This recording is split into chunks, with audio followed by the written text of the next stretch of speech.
Some of the projects I've done would be at a constituency level. Others I've done is at a ministerial level.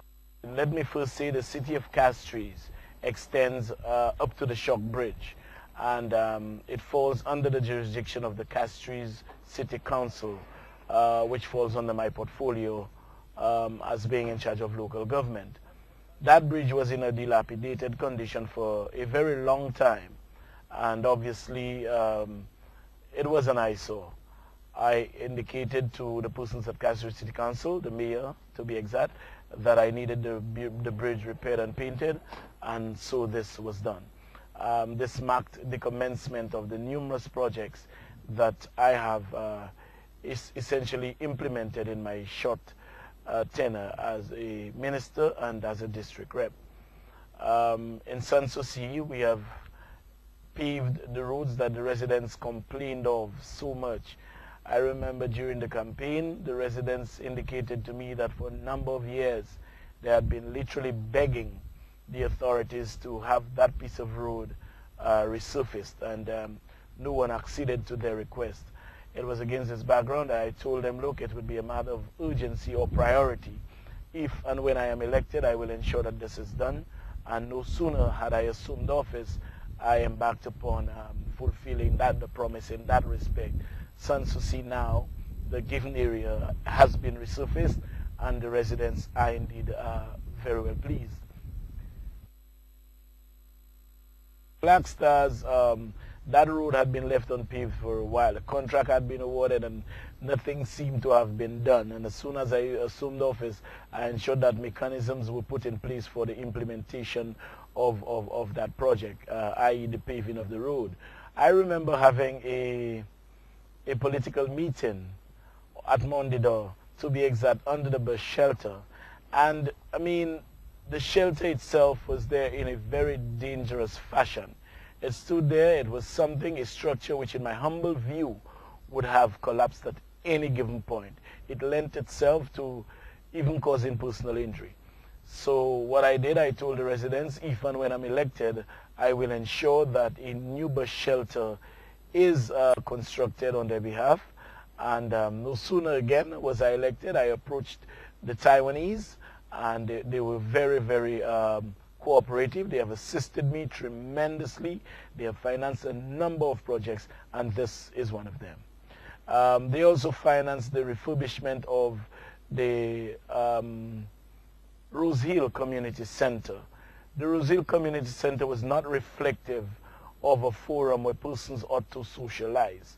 It was more a vandalized setting. It did not lend itself to socialization. It did not lend itself to persons interacting with each other. The entire roof of the community center was replaced. The toilets in both the men's and women's section was replaced.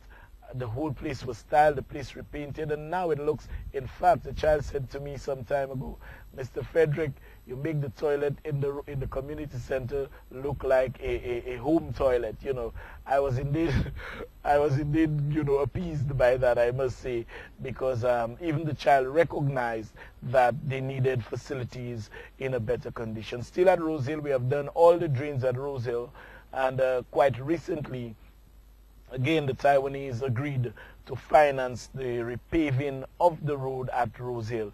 You see, the reason I concentrate in those little settings sometimes is because some of those people feel sidelined. Some of them feel that society has nothing to offer them. Some of them believe that they are not part of society. And because of that, they take a lackadaisical approach. There is total apathy on their part about getting involved in what's going on. And so I figured, well, you know, one of the objectives against which I entered the political arena was to ensure that I take those persons who believe that they are sidelined and get them into mainstream society. And so the building was refurbished only by residents of Rose Hill. Like I say, the community center has been refurbished, the drains are done, and not too soon from now, the roads will be repaved. We go down to Foligua. Again, you know, the complaints were coming, you know, fast and furious. Everybody's about the road, and boss man, we need this fixed. I approached the Poverty Reduction Fund, and I indicated to them, look, I need something done at Foligouin. I need that road, something done with the road. It was suggested that we would concrete the road, and so within very, very quick time, we embarked upon the implementation of that project, and the road is now in total concrete. It's concreted. Over at Wilton's Yard, again, we have a piece of road there. For years and years, no one had seen it fit, notwithstanding the construction of a court in the interior of Wilton's Yard. No one found it fitting to at least improve the condition of the road, and I ensured that this was done with due dispatch.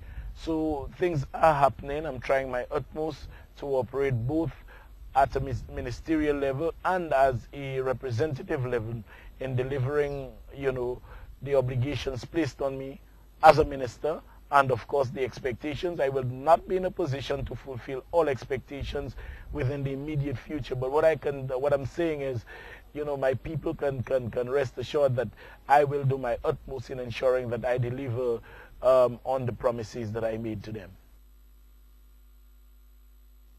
When I assumed office, as soon as I swore in as a Minister of Government with responsibility for Castries City Council and the city being my constituency, I had to discharge a dual burden here. I had to discharge a burden, a ministerial burden, as well as a representative burden, being in charge of Castries. I felt that Castries as a city was indeed filthy, and Castries was not reflective of a city that depended so heavily on tourism. Castries was not the kind of city that tourists would walk through and the kind of impression they would have is not one that would basically impel them to return. And so I embarked upon the Castries beautification project. That was sometime in late December. I asked the Castries City Council to put a plan in place for me, of course with the estimates, and we spent just over $1 million in the city. What we did, we improved the facade of the CDC buildings on Jeremy Street and on Pena Street. We improved the facade of the market. We have now installed some fans there, although my people told me that they're a bit noisy, but I will see what I can do. The arcade was redone slightly, and of course repainted. The square, the Derek Walcott Square, was given a facelift. Most of the lamp poles in town were painted with our national colors. There are some nice paintings on the Inner Relief Road by Slasper. We got Mr. Sentoma to give us some nice drawings, some very nice paintings. And we are trying our utmost in ensuring that Castries is brought to the kind of standard that is reflective, like I said, of a city that depends on tourism. Because if you depend on tourism and you don't have the quality, the scenic quality which they can enjoy, then I mean it makes no sense. Your tourism product would not give anybody the quest to return to this destination to spend their money. So it was against this background that I embarked upon the Castries beautification drive. In New Village, I promised the new villagers 2 projects before the end of my first year. What I promised them was the paving of the road at Upper New Village and the construction of a basketball court somewhere in New Village. The paving of the road is already completed.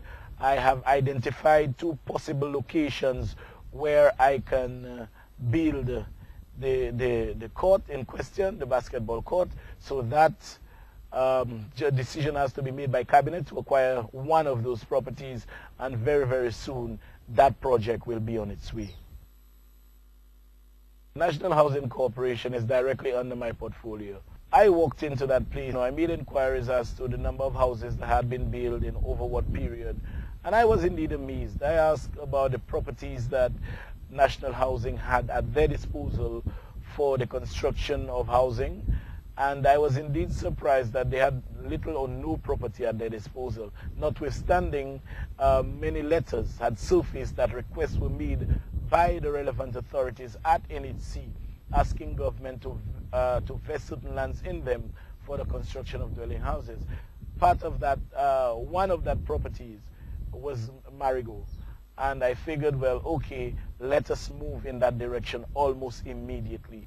Marigot is on stream now. The road has been cut, not fully, but at least the track has been laid out. And what we are doing now, the surveyors are underground, taking the road levels to cut to the relevant levels, and of course delineating the relevant lots. In that project, I believe there are about 115 lots on which we intend to construct houses. We are hoping, although certain things are beyond our control, such as the price of material inputs, those things are beyond our control, but we will try our utmost to ensure that we can deliver those houses as cheaply as we possibly can. For example, I'm hoping that we would be in a position to give somebody a 6,000 square feet lot of land or 5,000 square feet lot of land with a 2-bedroom, and that 2-bedroom house would be able to extend to a 3-bedroom, with a 2-bedroom house for in the region of about $180,000, $190,000, which by today's building cost is relatively negligible. I am hoping that in the not too distant future we would be able to go even a little lower, but sadly the price of inputs are not within our control, and therefore you can only go as low as the cost of building the property, even if you give away the land. There are loads of things that need to be done, but you know, there are many impediments in your way, because it is not a situation where everything that needs to be done can be done. You have obviously the burning issue of the cost factor involved and the availability of the relevant finances for implementation of those projects. So I will keep on working for my people, both at a ministerial and representative level, and as long as the resources come to my disposal, I will expend those resources in a manner which would benefit and which would impact on the lives of those people whom I represent.